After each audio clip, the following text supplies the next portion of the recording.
বিসমিল্লাহির রহমানির রহিম।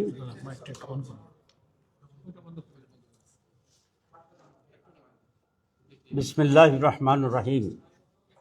নাহমাদুহু ওয়া নুসাল্লি আলা রাসূলিল কারীম। সম্মানিত এবং প্রিয় সাংবাদিক বন্ধুরা, আসসালামু আলাইকুম ওয়া রাহমাতুল্লাহি ওয়া বারাকাতুহু। আজকের এই সাংবাদিক সম্মেলনে আমি আপনাদের সবাইকে সুস্বাগতম জানাচ্ছি। আপনারা জানেন, বিগত 16 বছরের জুলুম, নিপীড়ন, গুম, খুন, অত্যাচারের বিরুদ্ধে 2024-এর জুলাই আগস্টে ছাত্র জনতার গণ অভ্যুত্থানের মাধ্যমে ফ্যাসিবাদের চরম পতন হয়েছিল। পৃথিবীর ইতিহাসে আমরা অনেক স্বৈর শাসকের পতন দেখেছি, কিন্তু অত্যাচারের শাসকদের জনতার অনেক সংগ্রাম দেখেছি। কিন্তু বাংলাদেশের 24-এর সরকার পতনের যে দৃশ্য, সেটা ছিল একেবারেই এক ব্যতিক্রম। এই কৃতিত্ব জনগণের। সকলের রাজনৈতিক দল, বিশ্ববিদ্যালয়, স্কুল, কলেজ, মাদ্রাসার শিক্ষার্থী, শিক্ষক, অভিভাবক, হকার, শ্রমিক, শেষ দিকে জুলাই আন্দোলনটা এমন একটি সার্বজনীন রূপ লাভ করে যা আগে কখনো দেখা যায়নি। এবার হবে? ঠিক আছে। মাইকের আসলে সবসময় একটু ডিস্টেন্স থাকা দরকার, কিন্তু এই মাইক যিনি বলেন তাকে অনেক ভালোবাসে, কাছে থেকেই। আচ্ছা, হকার, শ্রমিক, শেষ থেকে জুলাইতে সে আন্দোলনটা এমন একটি সার্বজনীন রূপ লাভ করে যা আগে কখনো দেখা যায়নি। বাংলাদেশে আর যেন ফ্যাসিবাদ ফিরে না আসে, আবার যেন সেই দুঃশাসন ফিরে আসতে না পারে, দেশে একটি ইনসাফপূর্ণ, বৈষম্যর দুর্নীতিত সমাজ কায়েম হবে, এই আকাঙ্ক্ষা ছিল সর্বস্তরের জনগণের। গণতান্ত্রিক শাসন ব্যবস্থা পুনঃপ্রতিষ্ঠা, সভা সমাবেশ করার অধিকার, বাক স্বাধীনতা, ভোটাধিকার নিশ্চিত হওয়ার অভিপ্রায় ব্যক্ত করে আপামর জনসাধারণ। সেই প্রত্যাশাকে সামনে রেখেই জনগণ বর্তমান অন্তর্বর্তী সরকারকে দায়িত্ব দিয়েছিল। জুলাই আন্দোলন সংগ্রামের ঘটনাকে ধারণ করে জুলাই ঘোষণাপত্র ও জুলাই সনদের দাবি ছিল সর্বমহলের। এ নিয়ে জাতীয় ঐকমত্য কমিশন রাজনৈতিক দলগুলোর সাথে দীর্ঘ সংলাপ করেছে। প্রিয় সাংবাদিক বন্ধুগণ, অন্তর্বর্তী সরকারের প্রধান উপদেষ্টা জাতীয় সংসদের দক্ষিণ প্লাজায় গতকাল 5 আগস্ট এক অনুষ্ঠানের মাধ্যমে 28 দফার জুলাই ঘোষণাপত্র পাঠ করেন।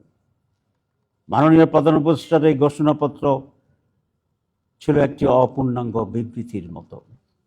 এতে গণমানুষের প্রত্যাশার পরিপূর্ণ প্রতিফলন ঘটেনি। ঘোষণাপত্রে দীর্ঘ লড়াই সংগ্রামের কথা বলা হলেও 1947 সালের আজাদিকে উপেক্ষা করা হয়েছে। এতে পিলখানা হত্যাকাণ্ড, শাপলা হত্যাকাণ্ড, 28 অক্টোবরের হত্যাকাণ্ডের উল্লেখ নেই।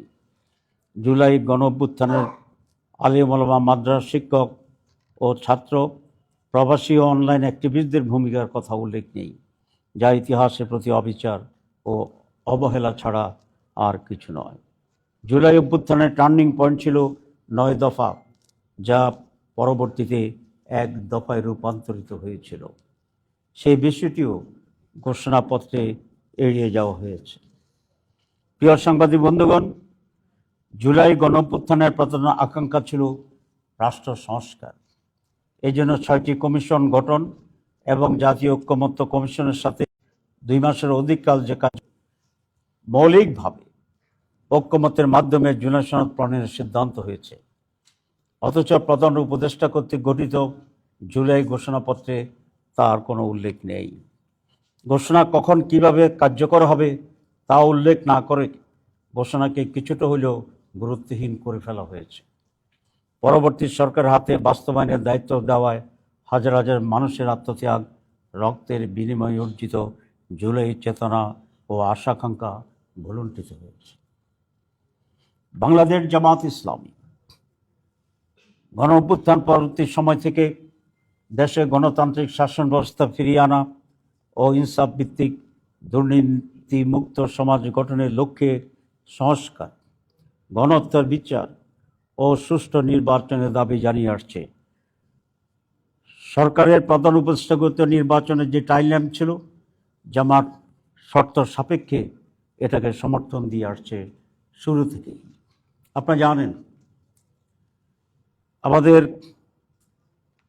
মাননীয় আমির জামাত অনেক আগ থেকেই নির্বাচন সম্পর্কে জামাতের স্ট্যান্ড পরিষ্কার করে বলেছে। বিশেষ করে 16 এপ্রিল 2025 সালে তিনি স্পষ্টভাবে সাংবাদিকদের সামনে ঘোষণা দিয়েছিলেন যে এই নির্বাচন রোজার আগে ফেব্রুয়ারি মাসে হতে পারলেই সবচেয়ে উত্তম হবে। সেই ঘোষণার ধারাবাহিকতায় গতকাল প্রধান উপদেষ্টা ফেব্রুয়ারিতে রোজার আগেই নির্বাচন অনুষ্ঠানের ঘোষণা দিয়েছেন। এটাকে আমরা ইতিবাচকভাবে দেখছি।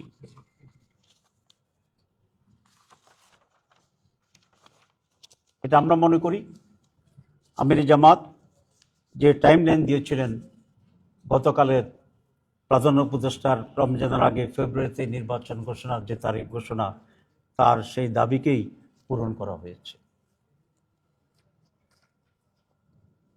কিন্তু তারিখ ঘোষণার আগে বাংলাদেশের যে রাজনীতি ইতিহাস আছে সেখানে কতিপয় ট্রেডিশন ছিল। সেটা হচ্ছে নির্বাচন তারিখের আগে যিনি সরকার প্রধান থাকেন তিনি মেন স্টেক হোল্ডার প্রধান রাজনৈতিক দলগুলোর সাথে সবসময় মত বিনিময় করে আসছে। এমনকি নির্বাচন কমিশনও বিভিন্ন গুরুত্বপূর্ণ রাজনৈতিক দলগুলোর সাথে নির্বাচন সম্পর্কে আলাপ আলোচনা করার এই ট্রেডিশন ছিল। আমরা আশা করি নির্বাচন কমিশন সেই ট্রেডিশন পূরণ করে রাজনৈতিক দলগুলোর সাথে আলোচনা করবেন। কিন্তু প্রধান উপদেষ্টা এই ঐতিহ্যকে ব্যত্যয় ঘটিয়ে কোনো বড় রাজনৈতিক দলগুলোর সাথে আলাপ আলোচনা না করে একতরফাভাবে এই ঘোষণা দিয়েছিলেন। এটা খুবই ভালো হতো তিনি রাজনৈতিক দলগুলোর সাথে আলাপ করে একটা কনফিডেন্সে এনে যদি এই ঘোষণাটি দিতে পারতেন। প্রিয় সাংবাদিক বন্ধুগণ, জামাত ইসলামী একটি নির্বাচনমুখী দল। অতীতের সকল গ্রহণযোগ্য নির্বাচনে জামাত ইসলামের অংশগ্রহণ ও প্রতিনিধিত্ব ছিল, সংসদে প্রতিনিধিত্ব ছিল।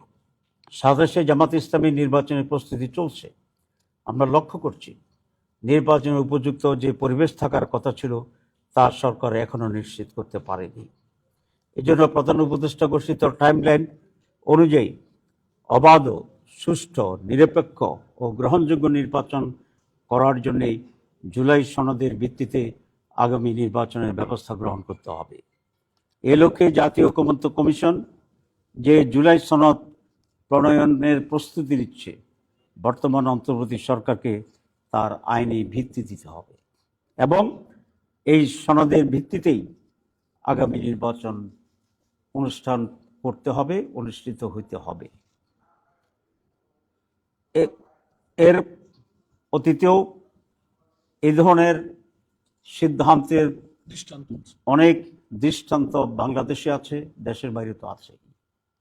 যেমন আপনারা জানেন 1970 নির্বাচনের আগে 1959 সালের গণঅভ্যুত্থানের পর 1969 সালের গণঅভ্যুত্থানের পর লিগ্যাল ফ্রেমওয়ার্কের ভিত্তিতে 70 নির্বাচন পরিচালনা করা হয়েছিল এবং সেই নির্বাচনে নির্বাচিত সংসদ সদস্যদের নিয়ে গঠিত গণপরিষদে 1972 সালের সংবিধান অনুমোদন করা হয়েছিল। স্বাধীনতা ঘোষণাপত্রের মাধ্যমে 10 মাস মুজিবনগর সরকারের মুক্তিযুদ্ধ পরিচালনা এবং স্বাধীনতার পরবর্তী সরকার গঠনের পূর্ব পর্যন্ত 75-এর পট পরিবর্তনের পর এবং প্রেসিডেন্ট জিয়াউর রহমান প্রধান সামরিক আইন প্রশাসক হিসেবে দায়িত্বভার গ্রহণ, দেশ পরিচালনা, দল গঠন, সামরিক প্রশাসক থেকে প্রেসিডেন্টের দায়িত্ব গ্রহণ সহ 75 থেকে 79 সাল পর্যন্ত শাসনকালের গণভোট, অধ্যাদেশ জারি এবং এই অধ্যাদেশের মাধ্যমে ক্ষমতা আরোহণ ও দশ পরিচালনার মতো বৈধতা দিয়েছিল, যা পরবর্তী সংসদ সেটা অনুমোদন করে। আপনি এটা জানেন যে একটা হানা ভোট হয়েছিল জিয়াউর রহমানের সময়, যেখানে 90-র বেশি ভোট কাস্ট হয়েছিল। এরপরে 1990-এর গণঅভ্যুত্থানের পর 3 জোটের রূপরেখার ভিত্তিতে বিচারপতি শাহাবুদ্দিনের তত্ত্বাবধায়ক সরকারের অধীনে একটি সুষ্ঠু নিরপেক্ষ নির্বাচন অনুষ্ঠিত হলেও তার আইনি ভিত্তি না থাকায় এই রূপরেখার অন্যান্য বিষয়গুলো পরবর্তীতে বাস্তবায়ন হয়নি। সুতরাং এটা খুব স্পষ্ট যে অতীতের এ সমস্ত নজিরের পর জুলাই জাতীয় ঘোষণাপত্রের আইনি ভিত্তি দিতে কোনো ধরনের আইনগত বাধা নেই এবং এটা সহজ করে এটাকে আইনি ভিত্তি দেওয়া সম্ভব। এবং আমি আবার রিপিট করতে চাই যে নির্বাচনের সম্ভাব্য তারিখ বা মাস ঘোষণা করা হয়েছে, সেই নির্বাচনটি এই জুলাই সনদের ভিত্তিতেই হতে হবে। এটা পুরো জাতির এবং সরকারের কমিটমেন্টও আছে। সরকার বলেছে যে কমিশন, তারা রিফর্মস কমিশন করেছে রিফর্ম করার জন্য, এবং সেই রিফর্মের ভিত্তিতে নির্বাচন হবে। এটা জাতির প্রতি আজকের প্রধান উপদেষ্টার কমিটমেন্ট ছিল, আপনারা জানেন। সুতরাং এই দাবিকে আমরা আবার রিটার্ট করতে চাই, গুরুত্ব দিয়ে বলতে চাই যে আগামী নির্বাচন জুলাই সনদের ভিত্তিতেই হতে হবে।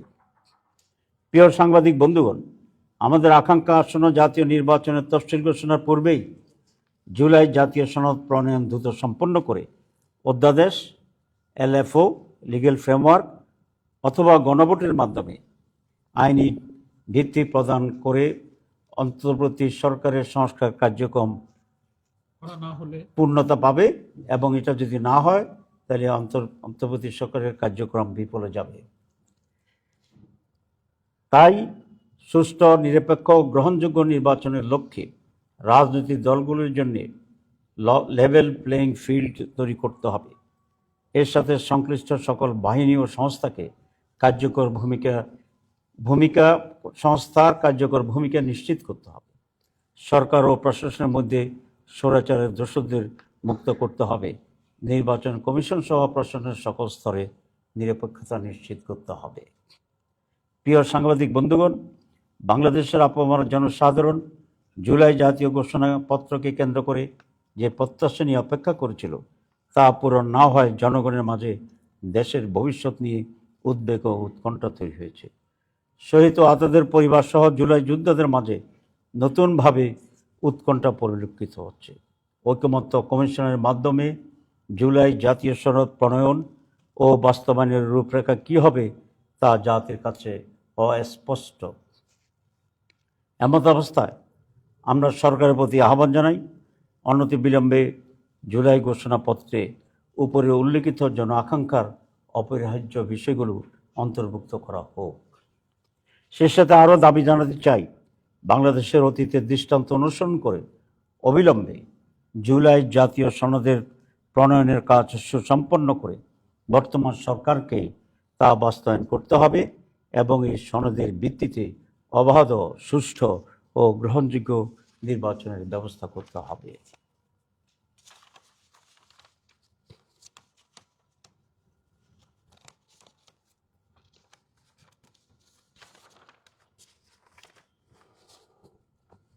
ধৈর্য সহকারে আমার বক্তব্য শোনার জন্য বাংলাদেশ জামাত ইসলামের পক্ষ থেকে আপনাদের প্রতি আন্তরিক কৃতজ্ঞতা প্রকাশ করছি।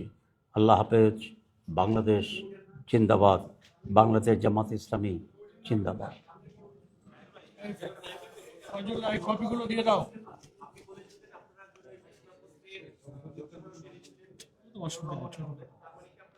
টাইম হবে না।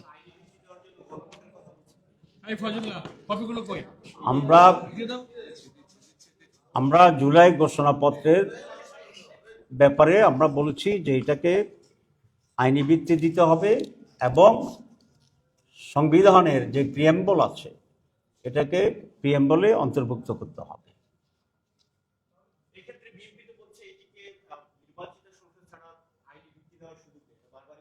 যে এখন প্রোক্লেমেশন করবে এবং পরে এটাকে সাংবিধানিকভাবে আইনি ভিত্তি দেবে, দুটেই একসাথে হবে।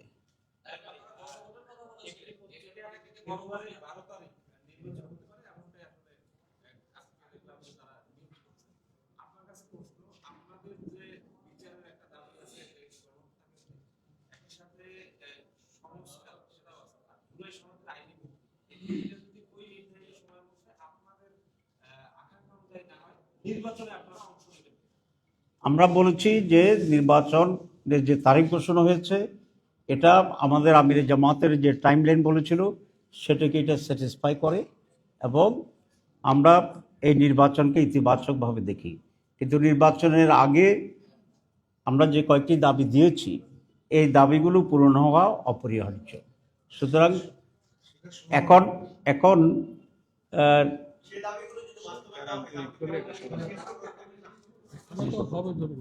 প্লিজ আমরা মনে করি এগুলা সুষ্ঠু অবাধ নির্বাচনের জন্য এই দাবি পূরণ অপরিহার্য এবং সরকার যদি সিনসিয়ার হয় তাহলে এ দাবি পূরণ একেবারেই সম্ভব।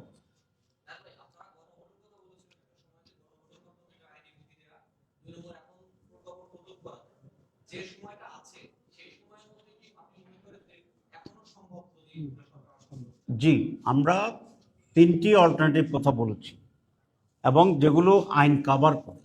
এর ভিতরে আমরা তো বলেছি এলএফও এই সিস্টেম আছে, আমরা বলেছি যে প্রজ্ঞাপন জারি করে এটা করা সম্ভব, আমরা বলেছি এখানে গণভোটের মাধ্যমে এটা সম্ভব। এখানে প্রথম দুইটা ইজিয়ার এবং তেমন কোনো সময় ক্ষেপণ করার কোনো প্রয়োজন নেই। এই দুটারও একটা গভর্নমেন্ট নিতে পারেন। তারপরে যদি গভর্নমেন্ট মনে করেন যে না আমরা গণভোটের দিকে যাব, এটাও আমাদের একটা দাবি, সেই ব্যাপারেও গণভোট করা এখানে সম্ভব। এখনও তো 6 মাসের বেশি সময় আছে। এটা নির্ভর করবে সরকারের সুষ্ঠু নির্বাচন করার ক্ষেত্রে তার কতটুকু আন্তরিকতা আছে।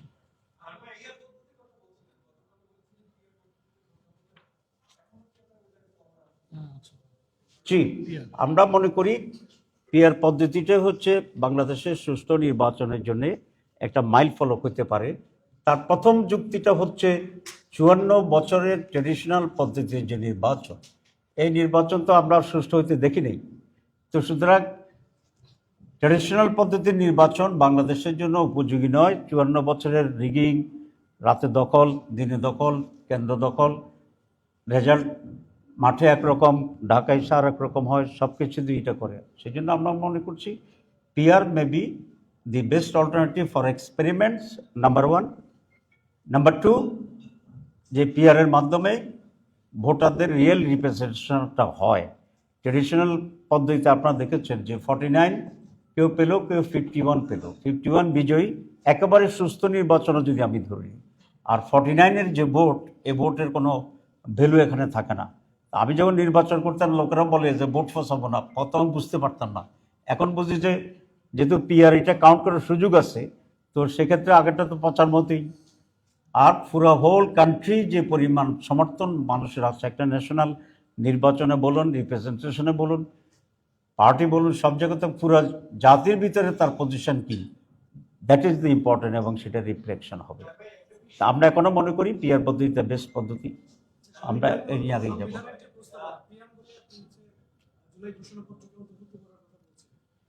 আমাদের প্রস্তাবনায় তো 1971 সালে মুক্তিযুদ্ধকে মূল্যায়ন করা হয়েছে এবং সেটা দিয়ে শুরু। তো এরপরে এটা ছিল 24-এর আন্দোলন, ছিল একটা সরকার পতনের আন্দোলন, যে সরকার গণতান্ত্রিক প্রক্রিয়া ক্ষমতা এসে তাকে সরাতে আমাদের 17 বছর সময় লেগেছে। তো এর পরবর্তীতে যতগুলো সরকার পরিবর্তন হবে, সবগুলো সরকার পরিবর্তনকে কি প্রিয়াম্বলে অন্তর্ভুক্ত করতে হবে? না, সরকার পরিবর্তন আর জুলাইয়ের বিপ্লব ইটস কোয়াইট ডিফারেন্ট। কারণ হচ্ছে 71 সাল যেমন একটা ডিফারেন্ট ইস্যু, জাতির স্বাধীনতার ইস্যু ছিল। 47 সাল যেমন একটা ডিফারেন্ট ছিল, আমাদের জাতিসত্তার বিকাশের যে একটা সুযোগ ছিল। জুলাই এপ্রিল বিষয়টা কিন্তু প্রায় তার কাছাকাছি, আমি ইকুয়াল বলতে চাই না, কিন্তু এটাও জাতির জন্য অত্যন্ত গুরুত্বপূর্ণ। তো সেই জন্য আমরা এই দাবি করছি। কিন্তু সব সরকার পরিবর্তন হইলেই কোনো ঘটনাকে উঠে দিলে সেটা তো একরকম না।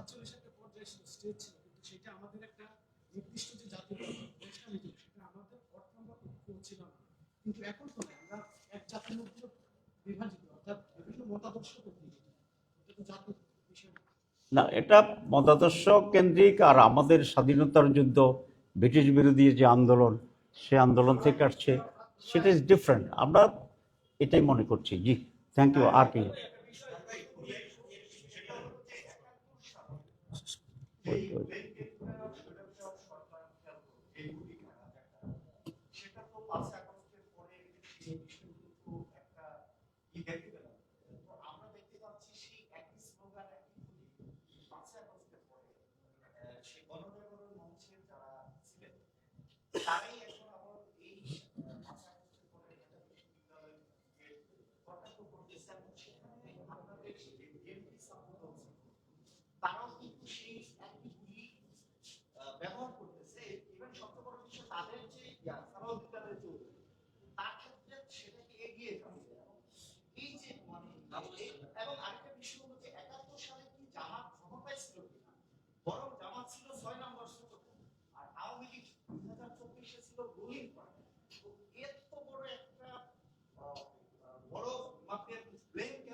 না, আমরা তারা কেন সেই কথাটি আবার বলে সেটা জবাবটা তারাই দিক, এ ব্যাপারে আমাদের দিতে কোনো ক্লারিফিকেশন নাই।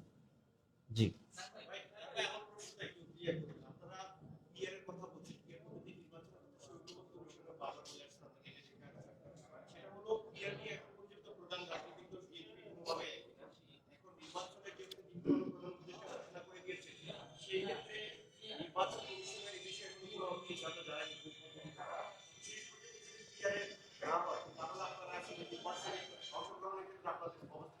না, আমরা আমাদের দাবি নিয়ে আন্দোলন করব, তারপরে পরিস্থিতি কি হয় কখন সেটা পরের বিষয়। আচ্ছা, যারা ডবল করছেন তারা করবেন না, আর আর দুটা প্রশ্ন নেব।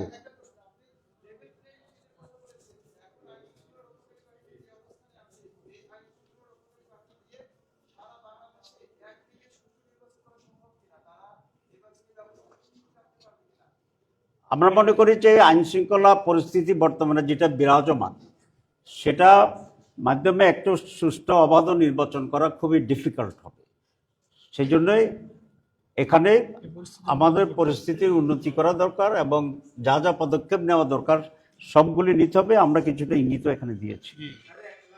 লাস্ট কোশ্চেন, তাহলে আপনি তো করছেন আগে একটা, এটা লাস্ট কোশ্চেন। জি,